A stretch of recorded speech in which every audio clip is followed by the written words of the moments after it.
أنا أخوكم بني السرطان والله العلي العظيم أقسم بالله العلي العظيم.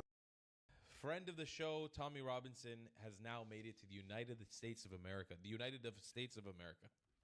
After receiving a fatwa in his life in the UK, he has gone to the land of the free, where he can actually be free and hopefully protect himself and his family. And hopefully the USA takes very good care of him. And one of the first things he did was go on Tim Pool's show, a show that I really love and watch regularly. So let's take a look at that on Tall the Traveling Clad. Your sweet Zionist Prince, White Colonizer. If you want to be a white colonizer just like me, get the merch down below in the description of thetravelingclad.com. And let's get this clip. Luton is a very diverse town. Line up all my friends, we're all sons of immigrants, yeah? But no one votes in the military fashion that the Islamic community do. Right. So there's 45 mosques, and there's the council of mosques. So the leader of the council of the mosques, so all the mosques, even though they hate each other, met some of them, they come together with one leader of the council of mosques. He sits down with the government, and he does a deal for the vote. They get 50,000 votes. And literally, when their mosque tells them who to vote, they vote. Yep. Yeah, that's it. Are you familiar with the revolution in Egypt and how it went down? There were two revolutions. With the Muslim Brotherhood? Yes. Yes. It's a really fascinating story, so I'll give you the quick version, because I do want you to talk more and tell us all about what's going on in the UK. But they had the first revolution, and it was, I believe, Mubarak gets removed. They had 30 years of military leadership. What happened was you had 7 or 8 secular factions and the Muslim Brotherhood. The problem is all the secular factions were in light disagreement with each other, but they wouldn't line up to vote for one cause. So the Muslim Brotherhood won the election with around 20% of the vote of Egypt. Well, that's a recipe for disaster, because 80% of the country opposes the Muslim Brotherhood. Didn't matter. When the Muslim Brotherhood said, you vote for our guy, you vote for our guy, so they always were unified.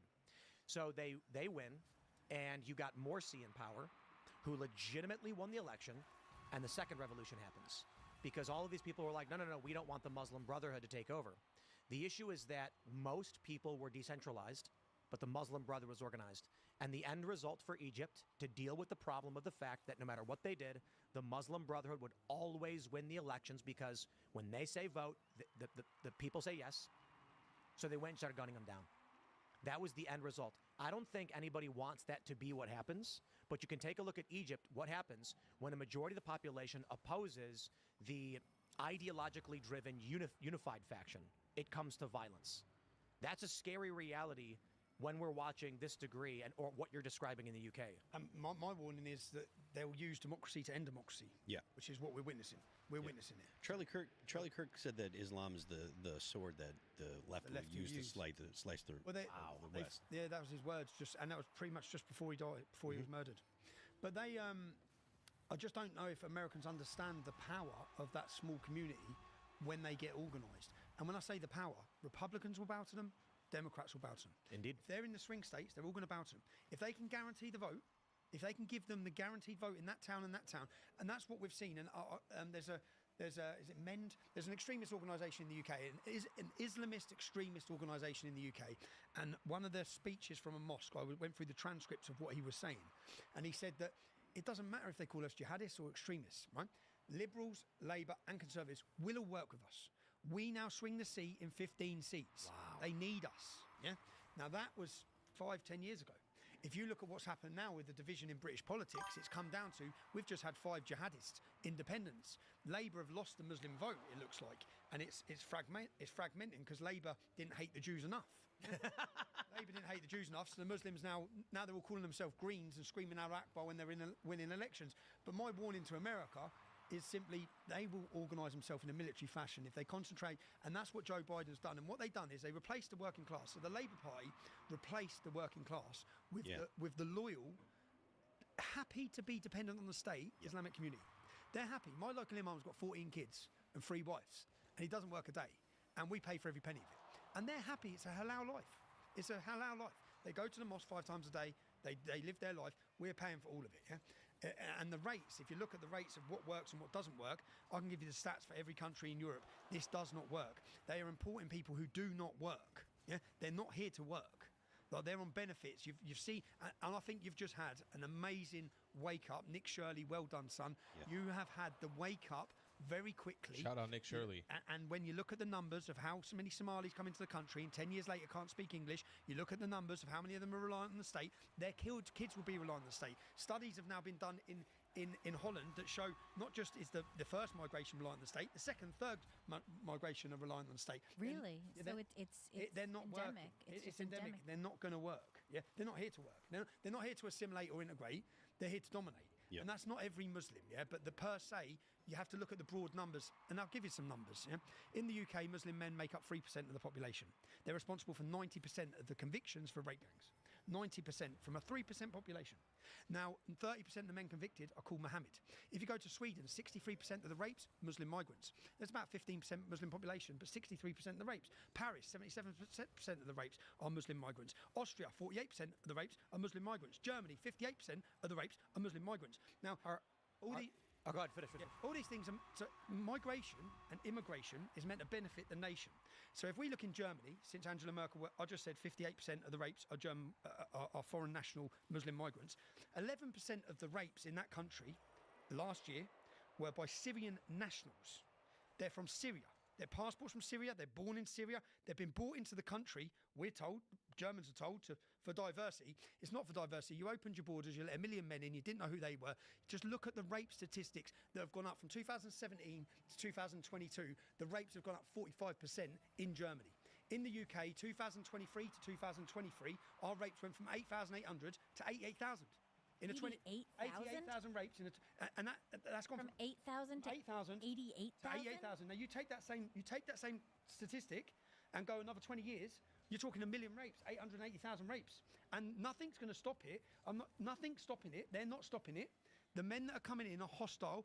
An Afghani is 22 times more likely to commit a sexual assault and rape in Britain than any other nationality, than British nationality. Why are they coming in? If immigration is meant to benefit, how have the Somali community benefited?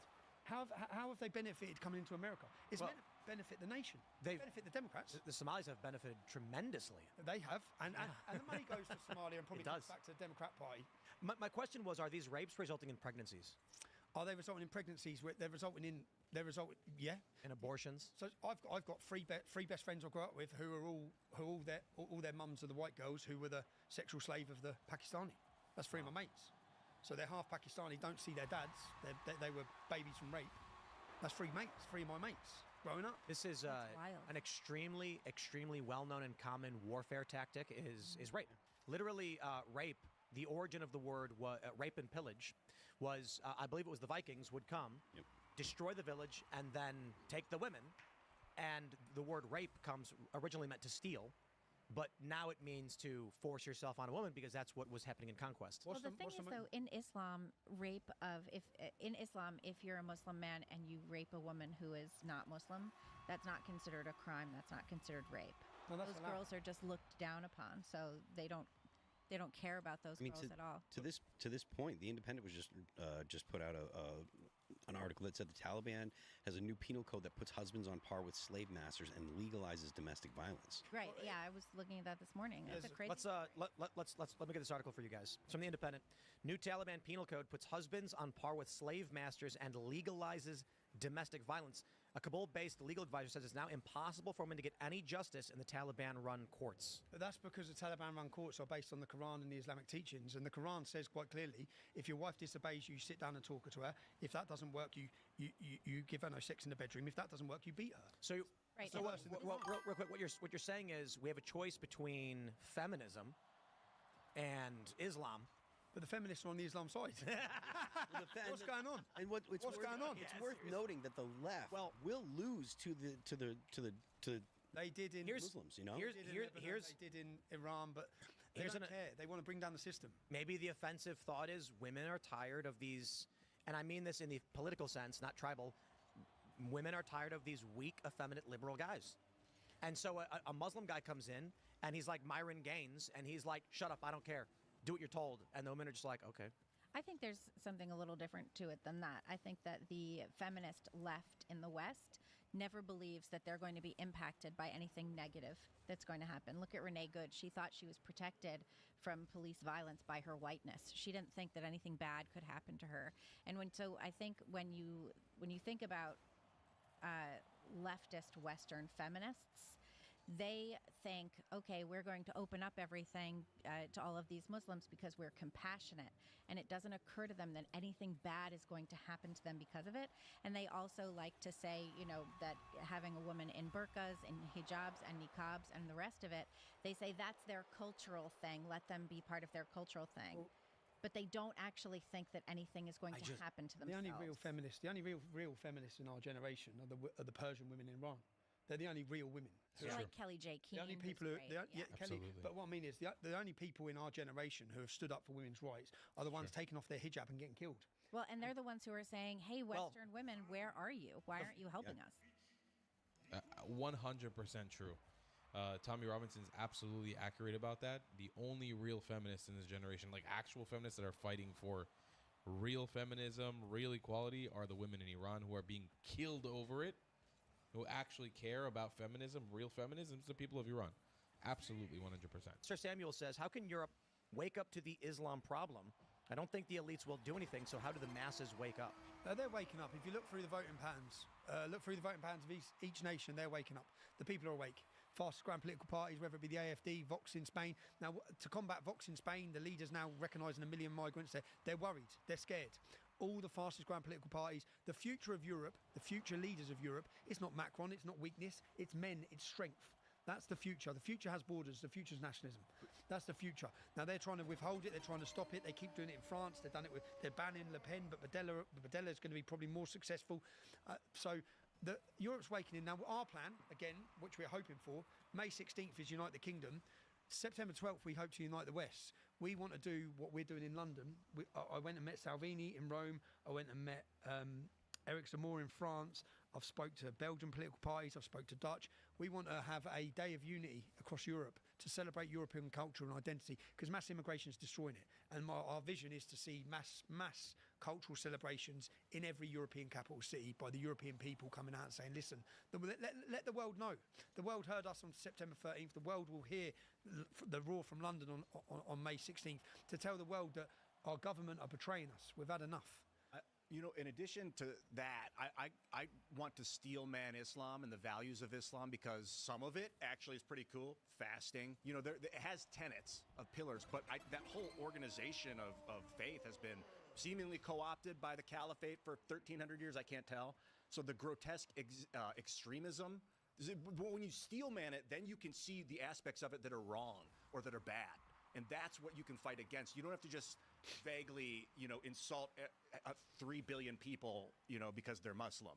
What I say, they say about Islamism now, does everyone agree Islamism is wrong? Islamism is different. Yeah, what is Islamism exactly? Well, this is what people say is political Islam, but then I'd ask the question as, okay, was the Prophet Muhammad an Islamist? So all our political... No, I brought this up before the show. He was.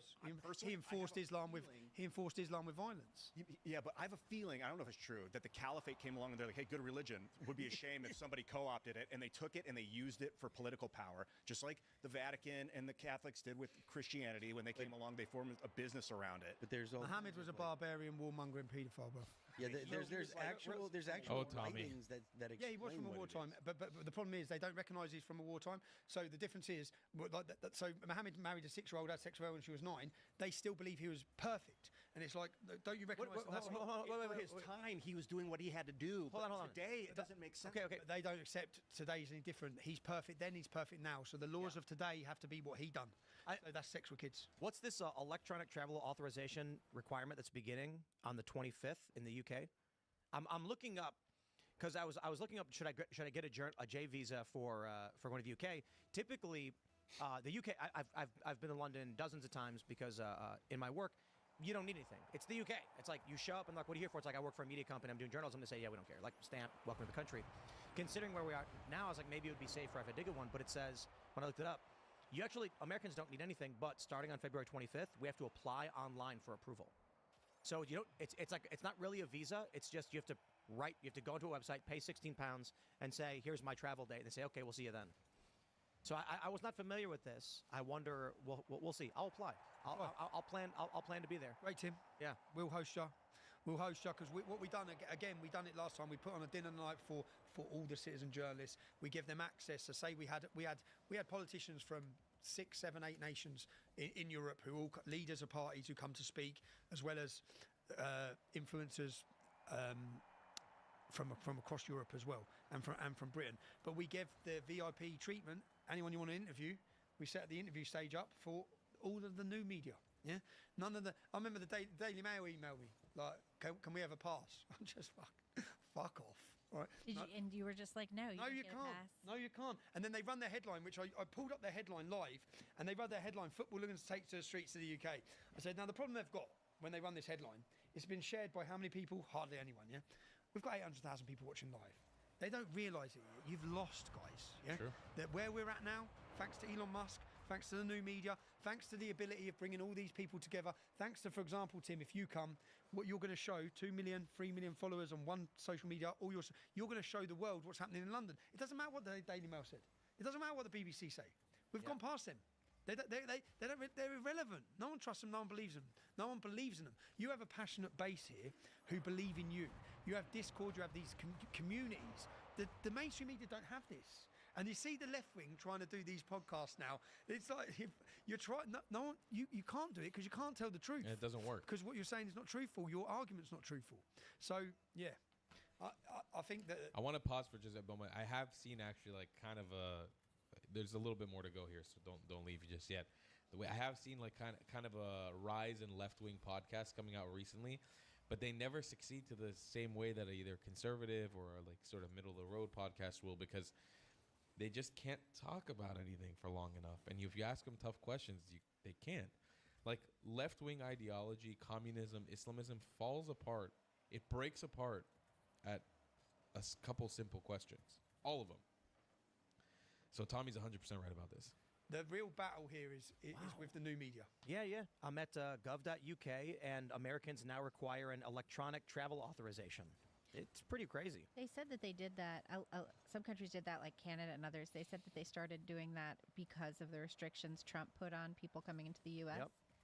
So it really just seems to be like a bit of backlash against Trump. Which They want me to download their app. I never want to download an app. High tech. Yeah. Canada made you download an app if you wanted to get into Canada during COVID, and they made you like fill out all this stuff on your phone. It was pretty egregious. This is the technocracy that seems inevitable. I'm so like It does seem really inevitable, and it's This was crazy the how future it's they like want, yeah. nobody wants it, but it's pressing down anyway. nations. You said nationalism is like the future, but nations are being stripped apart with internet and mass lightning speed communication and money transfer. I don't even think nationalism has a place on Earth anymore, as far as I can tell. That's silly. Unless electricity goes out. No, When I that's say silly. national- That's silly when because I say national, people are reverting back to national identity because they're feeling under attack. It's like in Britain, what the European Union wanted was everyone being European. Yeah, well, we're not European. But Ian, you can make the argument like we're all American, but there's still Texas and there's still New York, Yeah, that's and true, there are too. distinct things about it, and there are different laws. And I, for instance, say I would like to live in West Virginia because our laws are better. So the idea that there's no nations would be silly, because even at the county level, people say, I don't want to live in Cook County because they raise their taxes. I'm going to move to DuPage. So the borders all still exist. The laws are all still different. And that was always okay. And it is creepy to me that there has been this effort for a long time to eliminate all, let's just describe it as a preference for way of living. That's an impossibility. The global homogenization people, these World Economic Forum Davos people, are like, everything should be uniform. Well, what happens? Okay, take a look at Maryland. You've got Western Maryland, where it's more like West Virginia, somewhat mountainous, and you're in the middle of nowhere, and you've got wild animals, so you want a gun. And then Baltimore says, now we're voting so that you can't have guns. That's the stupidest thing imaginable. The law in Baltimore restricting guns, hey, maybe that makes sense if you live in Baltimore, but it doesn't make sense for people who live in the mountains. This idea that we would create a world where we should ban guns because there are problems in cities, but then some dude who lives in rural Wyoming is like, now I can't have a gun? That makes no sense. There's not even any people to go shoot. So the purpose of nations on the grand scheme of things is, maybe I don't want to live in a country where women aren't allowed to drive. Maybe I would prefer it if my wife could go to the grocery store on her own without having a chaperone. I should be able to live that way. Yeah, it's better than trying to force every country to have the same law. It's better to Right. have different laws. And we can be at peace. Even if there's, yeah, we can be at peace, but it's challenging. But peaceful slavery would be probably worse than chaotic freedom. There's a line in which we tolerate and don't tolerate certain behaviors from certain countries. And I accept the argument that maybe there can be some kind of baseline of slavery shouldn't be allowed, you know. But if you want to live in a country where people are doing drugs like crazy, then good. You go live there, and we'll live in our country where we say don't do drugs. The other thing too is it becomes so apparent that the goal of mass migration has nothing to do with giving people from crappy countries a better life, because they come from the crappy countries where they're like, oh, we don't want to live here anymore. Now we're going to turn your country into the crappy country we just came from. I saw this thing it was like a viral clip, and I couldn't track down if it was real or not, or like something that was staged, but it was basically this lady cop in the UK talking to like a group of like 20 Muslim guys who were like, there's a guy, Preaching Christianity. Yeah, that's not fake. That was real. Saying this is a Muslim area. He shouldn't be doing that. Get rid of him. Yep. Right. And they were like, he shouldn't be talking here because we live here. And she's like, no, that's legal. You're allowed to preach. You can preach too if you want. That's the beauty of the thing. Listen, the Islamization of Europe is going to be a massive problem. And I was just talking about this yesterday. I can't even believe that I'm sharing this with you guys, but Dominic Tarshinsky, I followed him on Instagram yesterday. He followed me back, which is the fucking craziest thing ever. So we're going to work on trying to do some collaborations with him. And also this Italian guy I was talking to you guys about, Luca. I think that Israelis, like me, showing solidarity with the Europeans who want Europe to be European is very important. Also working with the Arabs who want the Arab nations to be Arab, showing solidarity with them, uplifting them. It's important for us Israelis to posture ourselves with the people who want their indigeneity to be true and real, and not to a bunch of fakers and posers. And I think that Tommy Robinson is one of the greats in that space. He really is. He's an incredible human being in that space. And I'm so proud of everything he's doing. And I can't wait to see what he does with Unite the Kingdom in the near future. Hopefully that is a great, great, massive success. And it'll be very cool to see Tim Pool covering it. And I just think this is a collaboration of, a great collaboration for the beginning of this year. Like Tim Pool and Tommy Robinson. Well, I don't agree with both of them on everything, especially not with Tim Pool. There's a lot of stuff I disagree with Tim Pool about. Two great minds, two people who I really trust to get information from, who I know are not bullshitting me or being paid by foreign governments to speak about stuff. Except for Tommy Robinson. We all know he got his $7,000 check. That's a joke, by the way. But yeah, these are two people I really trust to get my information from. I love to see them collaborate together. I'll see you guys in the next one. Goodbye. أنا أخوكم بني السرطان والله العلي العظيم أقسم بالله العلي العظيم وهذول أطفالي يا أخوان. It's pathetic, guys. It's pathetic, and it's working on millions of people. When did the Gazans become Asian? سببكم كله بسبب خذلانكم وسكوتكم وتآمركم. خذلانكم بجوعنا بجوع أطفالنا خذلانكم في. Of course, hunger of your children, because you guys are eating all the food. Look at your friend. He absorbed an entire restaurant into him. What in the world is this? Hi guys, this is Sahar TV, and welcome to another episode of exposing the Pollywood going on in Gaza. What is Pollywood, you're asking? Pollywood is faking videos and images to get to the world's attention, to get to people's emotional side, and we are going to see it today to expose it a little bit more. So let's get started. This first video is from Gaza, February 17th, a few days ago. Let's take a look. Let's see if people are starving, if there's no supply, if they have nothing to shop. Let's go. Halkının Ramazan'a karşılamak için yaptığı hazırlıkları göstereceğim. Wow, would you look at that? They have pickles, they have carrots, wine. Just kidding, not wine, they're Muslim. Look at that.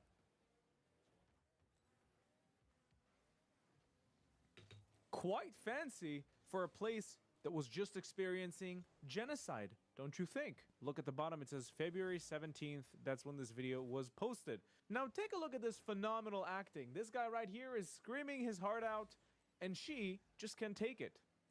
So she starts laughing. Oh boy, exposed.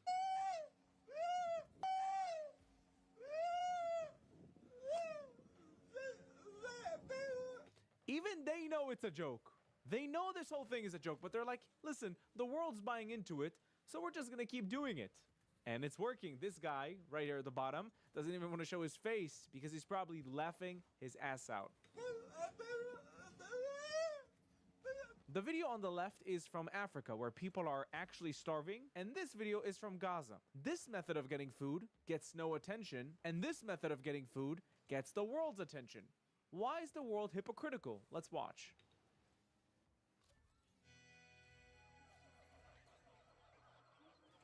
Why do you have to act demented pretending you have no food?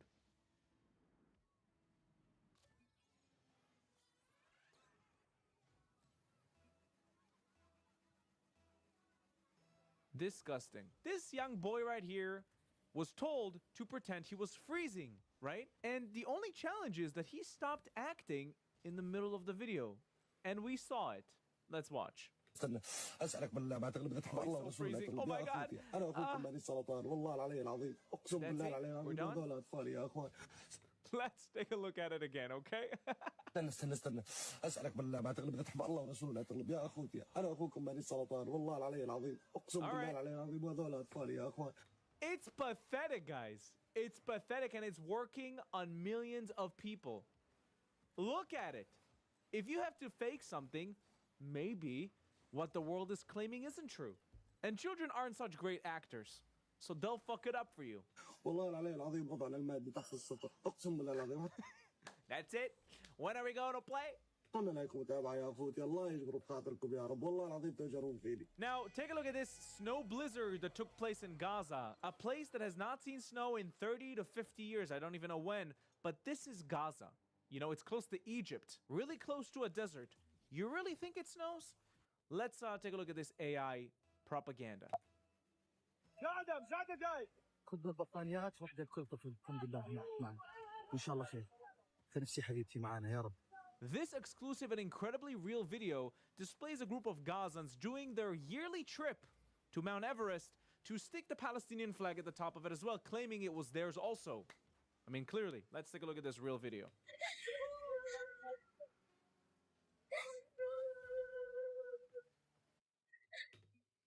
When did the Gazans become Asian? These people are not Gazans. They're not anything, to be honest. They're fake. They're AI. But of course you'll buy into it. Now take a look at this starving Gazan celebrating the genocide that is over, right? He's got no food, no milk, no water. Look at his belly. Looks hella comfortable because he was never starving. These people were never starved. What are you talking about? Look at this. Now take a look at this video from November 23rd, 2025. It was during the war, in case you don't remember. And this famine survivor just announced that he reopened his electronics store during a genocide. What are you talking about? بيننا الكرام جددنا لكم كمية التابلت الوقتين اللي عملنا اللي هو معاه توابع واللي حطينا معاه في النقلة القديمة وسط الشحن من سريع الطيب سي. طبعا جددنا الكمية زي ما انتم شايفين كمية كثيرة. طبعا البيع ان شاء الله راح يكون جملة مفرق بإذن الله عز وجل. خليكم معنا. Hold on, so you're telling me that it's possible to sell electronics and tablets while there's a blockade and a genocide and ethnic cleansing? I don't think so. The whole thing is fake. And this one proves it. Take a look at this. November 23rd, 2025. Misa Mobile 1 posted. So don't buy into their BS. It's all fake. What if I told you you could win a fully furnished $1.2 million apartment in the holiest city in the world? Jerusalem. And not just any apartment. I mean, look at this place. This is one of those apartments where you walk outside and just stop for a second. And just to put this in perspective, your chances of winning something like this are a lot higher than winning the lottery. Still a raffle, obviously, but this isn't millions to one odds. What really mattered to me is where the money goes. This raffle supports real causes, including widows and orphans from October 7th. Families whose lives were completely shattered and who are still trying to rebuild. It also supports things like IDF search and rescue, Torahs on bases, schools, and ambulances. Real projects that actually help people. You buy a ticket, you're entered. Right now they're doing a special, it's a 2-for-1 deal, so every ticket that you purchase counts as 2 entries. The drawing is done live in Jerusalem. The winners are contacted directly by email and phone, and yes, this can be done with Marcel. If you want to check it out, I'll leave my link below. Using it helps me bring more opportunities like this to you. Things that actually matter, not random promotions. And honestly, just imagine the feeling of saying, you want an apartment in Jerusalem. Link is down below. Now, of course, people will keep claiming starvation, starvation, they have no food. Take a look at this famine survivor. سببكم كله بسبب خذلانكم وسكوتكم وتآمركم وكما قال أخويا صالح الله يرحمه في يوم من الأيام خذلانكم أصعب من الحرب نفسها حسبي الله ونعم الوكيل حسبي الله قال اخونا انس الشريف. ايش قال أنس؟ اخونا انس الشريف قال نفس الجمله، قال خذلانكم اصعب من الحرب. خذلانكم بجوعنا، بجوع اطفالنا، خذلانكم في Of course, hunger of your children, because you guys are eating all the food. Look at your friend. He absorbed an entire restaurant into him. مجاعتنا، خذلانكم في أنا بدي أحكيها كلمة أنا بدي أحكيها كلمة لازم بس اسمعني الله بيضيعنا لا والله إحنا بس أمنا في الله وعند الله تلتقي الخصوم. Now, I don't know if you know this guy. This is the guy who was always doing Allah. He was doing it all the time. Apparently, he's got 2 of the newest iPhones in Gaza, in a place where there was supposed to be a genocide, right? And an ethnic cleansing. 2 iPhones. I don't even have the newest iPhone. Take a look at this.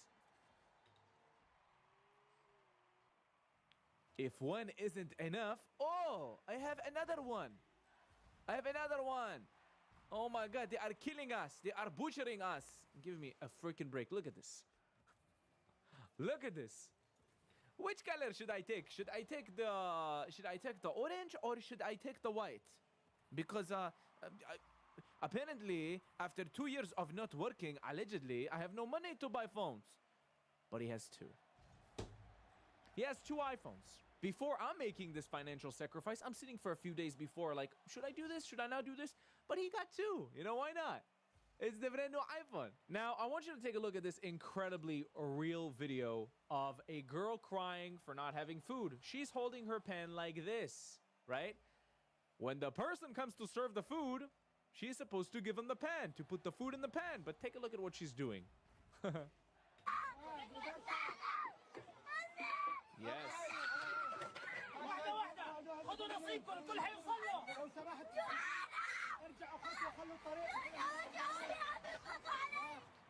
Girl, why are you crying? Put your pan like this so it can contain the food being served to you. But this isn't real. This is fake. This video is AI, in my opinion. I mean, look at her mouth. It doesn't look real at all. Also, why do you have 3 hands?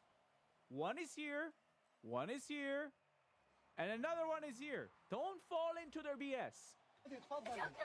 Shukran for what?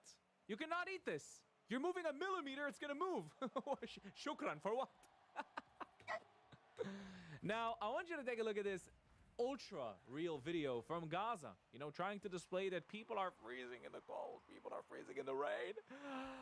Take a look at this child right here. For some reason, a finger is growing out of his hand as he's speaking. What in the world? Take a look at this. Focus on the child. Focus on the child. What in the world is this?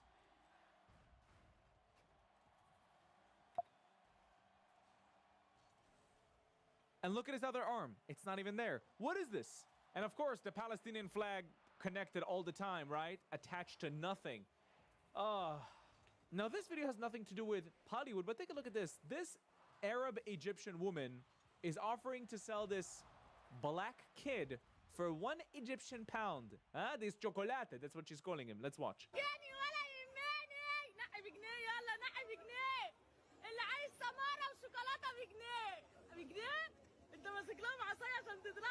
You want me to sell you for 1 pound? Yes. He's like, woman, put me down.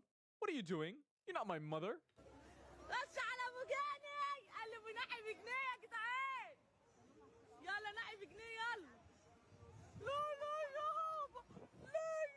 Oh, the baby's crying. Of course.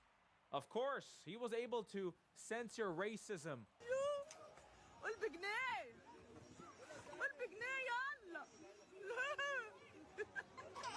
Now, here's our last video for today. Take a look at this beautiful production that would not even shame the Hollywood studios in LA. Take a look at this.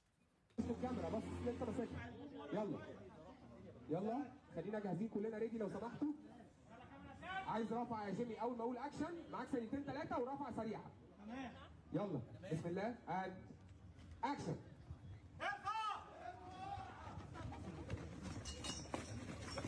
حلو يلا يلا نبدا.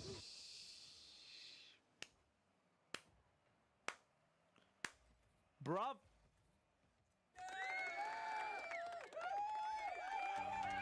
And scene. Beautiful. Beautiful. Guys, stop buying into the BS coming out of Gaza. They will put out whatever they have to put out to get you on their side. But they're lying to you like crazy. And if you want to see more footage just like this, please visit Gazawood on Instagram and it will show you everything you need to see. Thank you so much for watching this video, and I'll see you in the next one. Bye-bye. If you'd like to watch more of my stuff, please check out my channel down below. If you like what you see, don't forget to subscribe to the YouTube channel and hit that notification button so you can be notified every time I upload new content.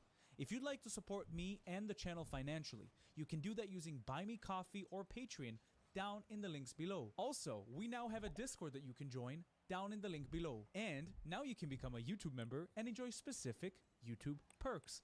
Thank you for watching. I'll see you in the next video. Welcome to another episode of Conversations with Coleman. My guest today is Jennifer Doleac. Jennifer is an economist whose research focuses on crime and criminal justice policy. Her new book is called The Science of Second Chances, A Revolution in Criminal Justice. In this episode, we talk about why economists tend to produce the best research about crime. We talk about whether people commit crime because of human nature or because of social and economic causes. We talk about Michelle Alexander's famous book, The New Jim Crow, and what it gets wrong. We talk about why hiring more policemen is a much better way to reduce crime than doling out longer prison sentences. We talk about why ban the box doesn't work, and much more. So without further ado, Jennifer Doleac.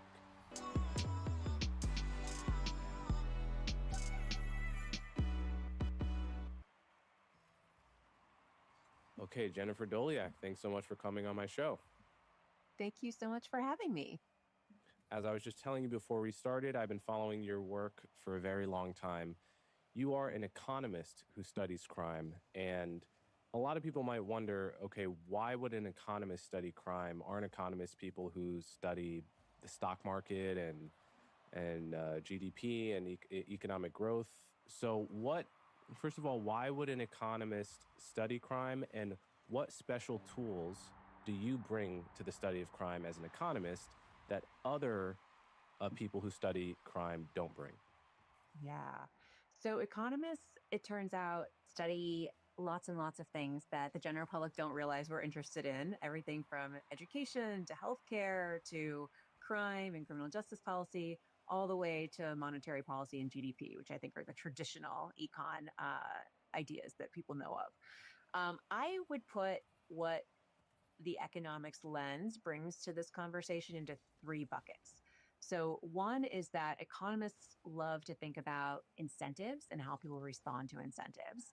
And that is really relevant throughout the criminal justice system. So judges are responding to incentives, police officers, prosecutors, potential criminals, victims, witnesses, everyone in the choices that they're making and in their day-to-day behavior, they're responding to incentives. And the theoretical lens that economists bring to the problem of how to change behavior is, if we can figure out what incentives people are responding to, we can figure out how to change those incentives so that we change the behavior. So that's bucket one. The second is that economists are more obsessed than most social scientists with distinguishing correlation from causation. So we think a lot about either running randomized trials or finding natural experiments out in the real world that give us a good control group that tell us what would have happened without some policy or program that we want to evaluate. And so if you want to know if a program or policy works, a good place to start is talking to an economist. And there's a lot of that work that needs to be done in this space.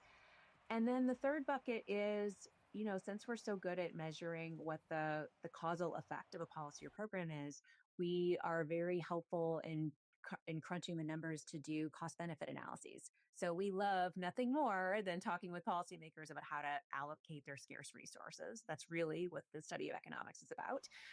And so we can take all of the studies that we're doing and try to help them figure out how to get the biggest bang for their buck. Okay, so I'm going to start out with some big picture questions, and then we're going to get into most of the topics you deal with in the book, the natural experiments, your prescriptions for dealing with crime in a smart way. But big picture, one of the most important questions that shapes people's outlook on crime in general and has a political dimension in that conservatives and liberals are quite often split on this question, have different instincts, is the so-called root causes theory of crime, namely the idea that basically crime is something that has social causes, that people generally don't commit crime because of human nature, but because of something that in principle could be changed about society, like their upbringing. They had a tough upbringing in a bad neighborhood, or they're poor, and so forth, as opposed to the view that what we call crime is just a behavior that for some portion of the population inheres in their nature. It doesn't mean it's the only thing they want to do all day, but right, like humans are aggressive, so some people are going to assault regardless of what society does.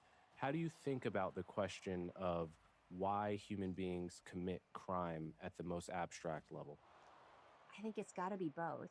Um, I mean, it's surely a combination of our genes and who we are as people, and then how society is interacting with that.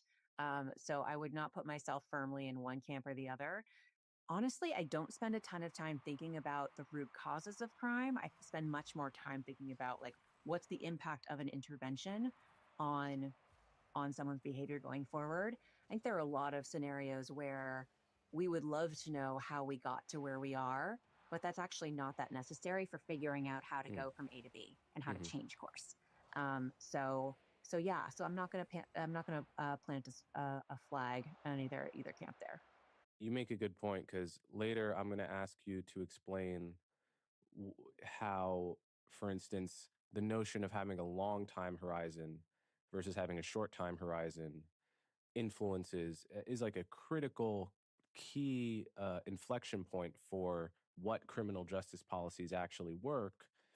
And that's a question that isn't really answered by your position. It doesn't fall out of your philosophy on root causes. And there's a lot of sub questions that are really where, when we're deciding to pull the lever on this policy or that policy, knowing what you think about the root causes theory is not really going to answer that question for you, and for most, if not all, the questions you're addressing in your book. So I think it is possible to focus too much on those big philosophical questions at the expense of the real questions that we can actually that actually have consequences.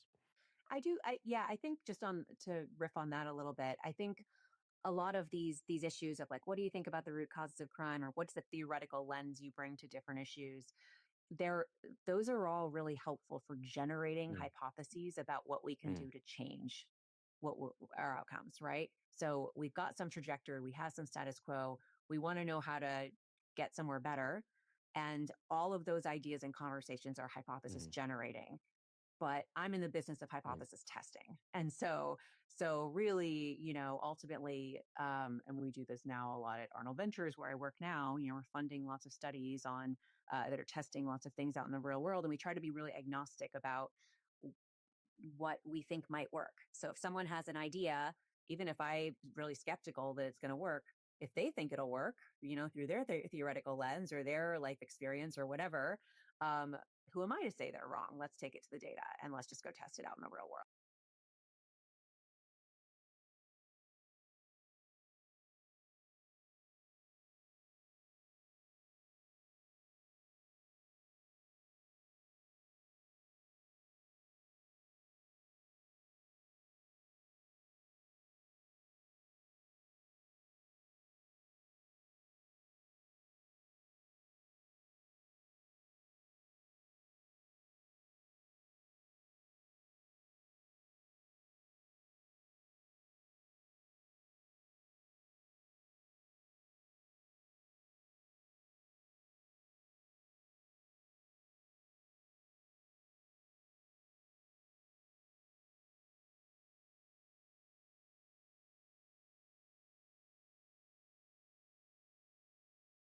So we do need just lots and lots of ideas swirling about what could be effective, but there's no way we're going to know. We're not going to solve all those problems with, we're not going to answer those questions with those root cause conversations. Okay, one more big picture question about how criminal justice is discussed in America, in particular in elite spaces, in colleges, at think tanks, and so forth. The most popular framework has been mass incarceration. This is the phenomenon that America, compared to the countries we compare ourselves to, like Canada and the United Kingdom and Western Europe, Australia, East Asian countries, South Korea, Japan, we incarcerate a far higher proportion of our population than these countries do. Now, that's a fact. Nobody disputes that. But to frame that as mass incarceration, I've always felt there was I disagree in the point of emphasis, which is to say, there are countries in the world that have a lot of crime, and there are countries in the world that have a lot of state capacity to imprison, and they usually aren't the same countries, right? So like Brazil has a ton of crime, Mexico has a ton of crime, but they don't really have the state capacity or the political ability at the moment to actually put most criminals in prison. And then there's countries that have the reverse phenomenon. They really don't have that much crime to begin with. Japan, for instance. Japan just has very little crime, but if they did have crime, you know they would be able to put, if they wanted, every criminal in prison. They have great state capacity. America's in one of the unique situations in the world in that we have a pretty effective government in terms of fighting crime. We have good state capacity. We have courts. We have police officers. It's not super corrupt.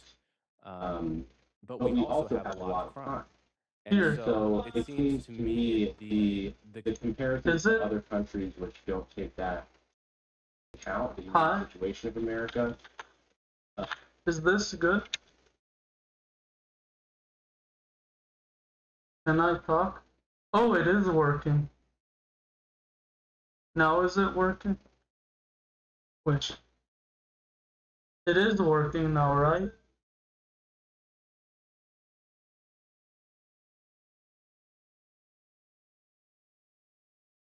Okay, finally it's working. Fundamentally frame the problem in a way that's confused. What do you think of that? Yeah, I think there are a lot of differences between the United States and it's good, guys. Other countries, just in general. Like pick your favorite country. I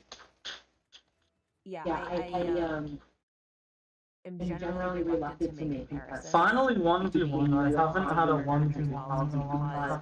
The baselines Oh, a flat 3, let me populations and social norms, cultural I had a norms champ before this game. And so, the idea that we could just take another country's policies and implement them in the US and get the exact same outcome is generally wishful thinking is in my mind, because there's so much other stuff going on. Now again, what other countries are doing and seem to be finding benefits from can generate some hypotheses about what we want to try in the US, but I want to test whatever it is we're doing. And a great example here is Norwegian style or Scandinavian style prison units.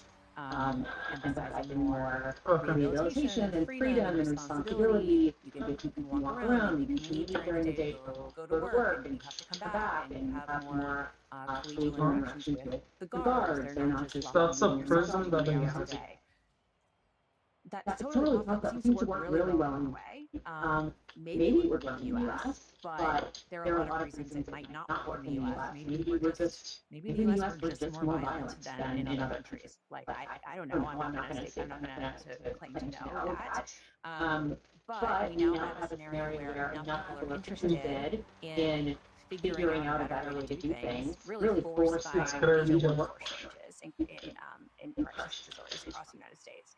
That we are doing randomized trials of these Scandinavian prison units in a bunch of states. Not just blue states, we've got South Carolina in there, Missouri, there's sort of a good assortment of states that are interested in trying and this guy's good. Get us to a different equilibrium. And why not try what Norway is trying? Yeah, I think in general there are a lot of differences across countries, and I think the evidence just within the United States would suggest that we are overusing incarceration on margin. Sentences are too long from a public safety perspective. We're incarcerating too many people, again, from a public safety perspective. But I would base that on studies from within the United States, not Oh, nice. I hit it so fast that he couldn't even, he like self-scored. It goes up and up and up and up for 3 decades, peaks in the early 90s, and then goes down and down and down and down pretty much until 2020. This is one of the greatest massive trends in American history, one of the most important trends of the past 100 years. And I've never gotten a clear answer from the people who study it why it happened. Tell me why this happened. Yeah. Well, it's good that no one you talk to is giving you a clear answer, because if they did, they would be lying or BSing you. I think the reality is we probably will never know. It's probably a whole bunch of stuff that changed. During the early to mid-90s, people were worried about crime. So we hired more police, we built more prisons. So there's some stuff we intentionally did to fight crime that surely had some impact. There's also a whole bunch of stuff going on in the background that had been going on over previous generations and previous decades that could have an impact on who's committing crime today. One is that we removed lead from gasoline. Again, I don't know if we'll ever fully nail down that is one of the major drivers of this, but we have lots of other evidence now that lead exposure in young childhood or early childhood leads to violent behavior and violent arrests in teen and young adult years. So it's totally possible that that was a contributor. We also have the war on poverty that was going on in the 60s, and that, by the time we have the next generation of kids in the early 1990s, that might change, right? The kids that were affected there are doing better than previous generations had. And so that could have had dividends. So I think the reality is there's just a bunch of stuff going on. I compare it often to, how is this guy doing this? Okay, what's driving crime let's try to one. To questions about like what's driving the stock market day to day. Sex It's a whole bunch of stuff. But I don't know what that is. just like I can tell you how to make a business profitable, if I can't explain what's going on in the stock market, I can tell you how to intervene to make communities safer, even if I can't tell you exactly why crimes are what they are, or why they're going up or down. Okay. So it seems to me one of the most counterintuitive, interesting discoveries in the field of criminology. And correct me if I'm wrong, I think economists, not just you, but others have had a hand in discovering this and popularizing this, is that when criminals, when people who commit crimes are considering how to behave, they have a much shorter time horizon than the average person does, which means they're not thinking about what could happen to them in 5 to 10 years. They're thinking very short term. And so it's not that they're irrational. They're rational, but just over a very short time horizon.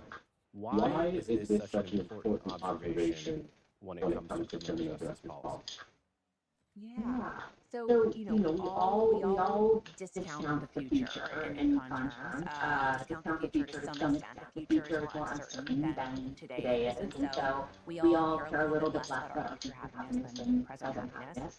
But it varies across people how much you discount the future. So economists call this your discount rate, right? How much you discount the future is sort of a fundamental thing about you that determines a lot of decisions that you make. How much you study, how much you how much effort you put into your entry level job, whatever. Turns out it also really affects how you respond to criminal justice policies. So if someone is not thinking past today, or maybe next week, if we're lucky, then trying to reduce crime, or trying to deter crime in particular, by adding years to already long sentences. So if the sentence for a robbery is 2 years, now we're going to make it 5 or 10 years. that's not going to register. That's not going to affect your behavior today if you're not thinking past next week, right? So what does matter is basically any consequence during the time horizon that you're paying attention to.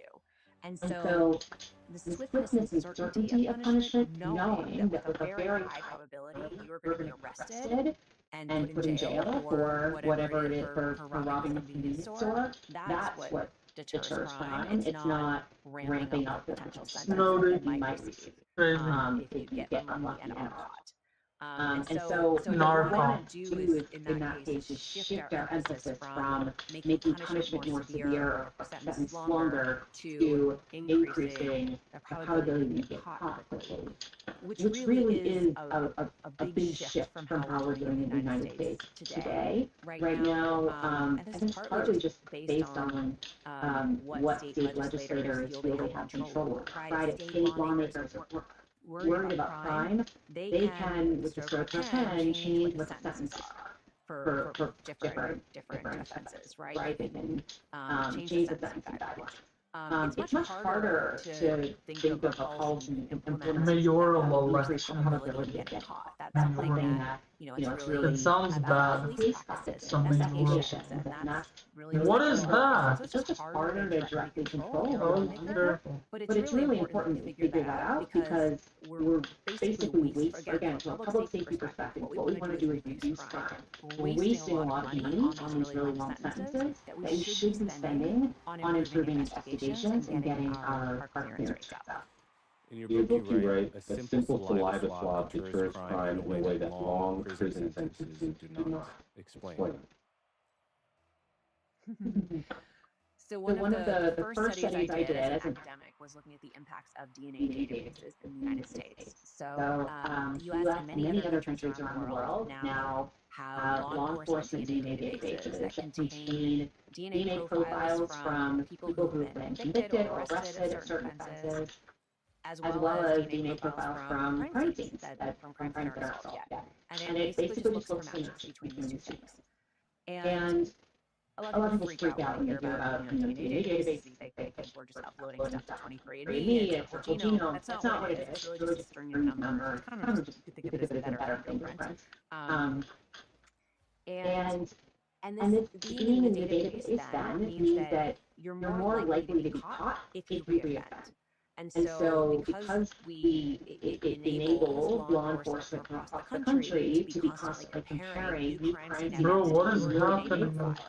it means that they'll identify you as a suspect in a lot more cases than they might have otherwise if you were the actual perpetrator. And so this is exactly the sort of tool that makes that shift I was talking about. It doesn't do anything to what potential sentence you might receive, what the punishment is for committing robbery, say, but it increases the likelihood that you're caught if you do commit robbery. And so then the question is, okay, this is a hypothesis, right? What's the real world impact of this? And it turns out we can use the way that these databases are implemented and expanded over time as natural experiments where we can compare people who committed the exact same crime, but one committed it just before the database was expanded, and the other one committed the same crime just after the database expanded. Bro, it's so annoying. We're not doing anything. So we can follow two people at a time and say what happens to their behavior. It's really hard to be patient. And so it's much more likely to get caught if they reoffend. Their recidivism drops dramatically. So I did a study in using Danish data, Denmark has amazing data, so we're able to get much more, much better information about what everybody's doing. And you're seeing drops in recidivism on the order of 40% for this group. And so that's just, it's just a huge impact on behavior when you basically tell people you're now much more likely to get caught if you reoffend. That's the incentive a lot of people need, especially first-time defendants or people who are early in their criminal careers. That's the incentive they really need to, like, oh my, it's so annoying. I can't emphasize how annoying it is. We're always getting super close, but we never get it, bro. Move, then make the sentence longer. Yeah, it occurs to me a few ways of understanding this psychological difference between most criminals and most non-criminals is like if you imagine gambling, right? Gambling is enormously addictive. Lots of people do it. Lots of people lose a lot because they do it. If it's because like you could lose your house, right? If you go on a gambling spree, you could also win hundreds of thousands of dollars.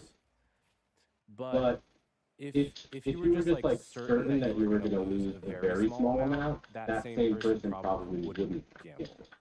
Right. So even though the penalty, if the penalty was only $1, I know I'm going to lose $1 playing poker. That's the game I'm playing.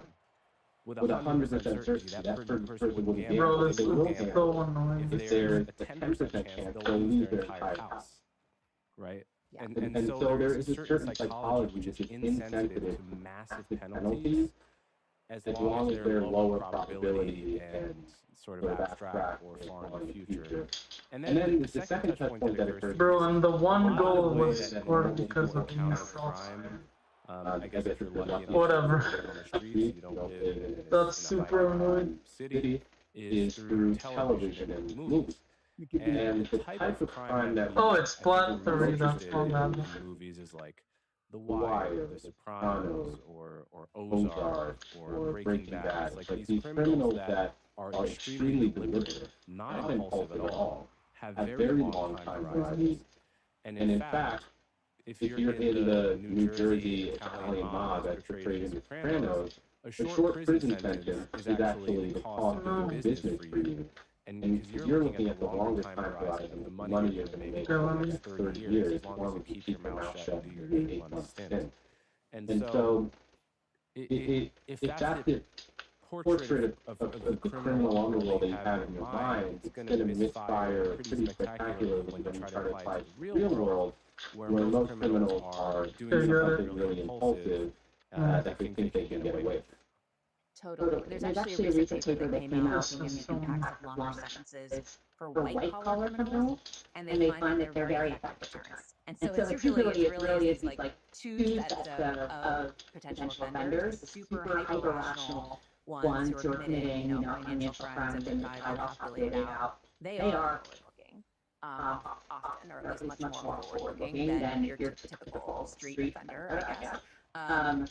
But yeah, there's just a really large share of people who are committing violent crimes, property crimes, burglary, theft, those sorts of offenses, who either just naturally are just more impulsive than your average person, or they're struggling with addiction, or mental health issue that's just leading them more in that direction. So they just don't have the same.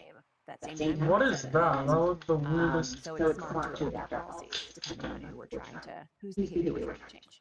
Okay, about 10 years ago when I was in college, I was reading all these articles about Ban the Box. And Ban the Box was all the rage. And what Ban the Box was, if you have a criminal record, you're out of prison now, you're looking for a job.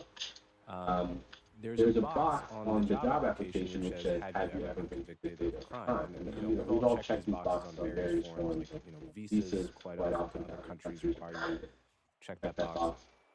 And the criminal justice reform movement on the left at the time was very focused on getting rid of these boxes. You shouldn't have to tell your employer, they would say, that you have a criminal record. And then I read your, I don't know if it was an article or if it was a paper, and you can explain it, saying actually this hurts the very people that you're trying to help. How is that possible? How can it be possible that getting rid of the requirement to tell your employer that you've been convicted actually harms the people it was intended to help? Yeah. This is a classic case of unintended consequences, right? So as you said, this policy is aiming to help people with criminal records find jobs. We know we have lots of evidence that employers are reluctant to hire people with criminal records. And so one potential solution to that is to just tell them they can't ask if you have a criminal record, at least not until late in the hiring process. So you do a background check at the very end, but in the meantime, that person's gotten their foot in the door, they get interviewed, they get a chance to build some rapport with you, get to know the person, and then when you find out the criminal record, you don't care as much, right? That's the theory. Committed crimes. The potential problem is that if employers are worried about the criminal record for some reason, and we're not we're not interrogating in any way why they might be worried. We're just saying we'll all accept employers are reluctant to hire someone with criminal records. They're worried about that for some reason. We're not changing any of the incentives that they're facing here. We're not How did they just get the underlying concern? We're just telling them they can't ask. Then what Isaac economists would expect is that they would take the remaining information they can see and try to guess who's likely to have a criminal record. And in the United States, because of big racial disparities, actually kind of long. system, I have a full piece. young black men are more likely to have a recent conviction that might worry an employer than other groups are. And so an employer who's trying to avoid wasting their time interviewing someone who they're not going to hire on the back end might then just be much less likely to interview young black men, especially those with more limited education. And so, that's the theory. That was my theory as an economist, based on everything I knew and the way I thought about the world. But we wanted to see how it would play out in practice. And so I have a paper with Ben Hansen at the University of Oregon looking at the staggered rollout of in-the-box policies across the country, across counties and states. And we're able to look at what happens to actual employment across different race and age groups. And we find that employment fell by about 5% for young black men with less education. Exactly the group that we would have hoped that Ben would help if it were helpful. Now, at the same time, there was a really awesome experiment run by Annette Higgins and Star, where they sent out How could I help with that? job applicants randomizing. I really don't know how to randomizing whether the person had a criminal record before and after being boxed into effect in New Jersey and New York City. And they found, along the same lines, that when ban the box went into effect, what had been no racial gap in callbacks widens to a substantial racial gap, which implied that, so basically, employers did discriminate based on the criminal record, but treated white and black applicants the same if they had a record or didn't have a record. And then after ban the box went into effect, employers seemed to be basically assuming that the black applicants were likely to have a criminal record, and they called them back at a much lower rate than the white applicants.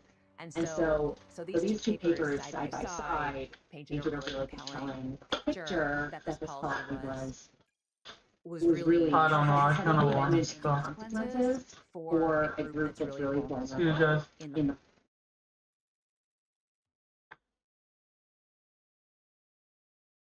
But it's working, right?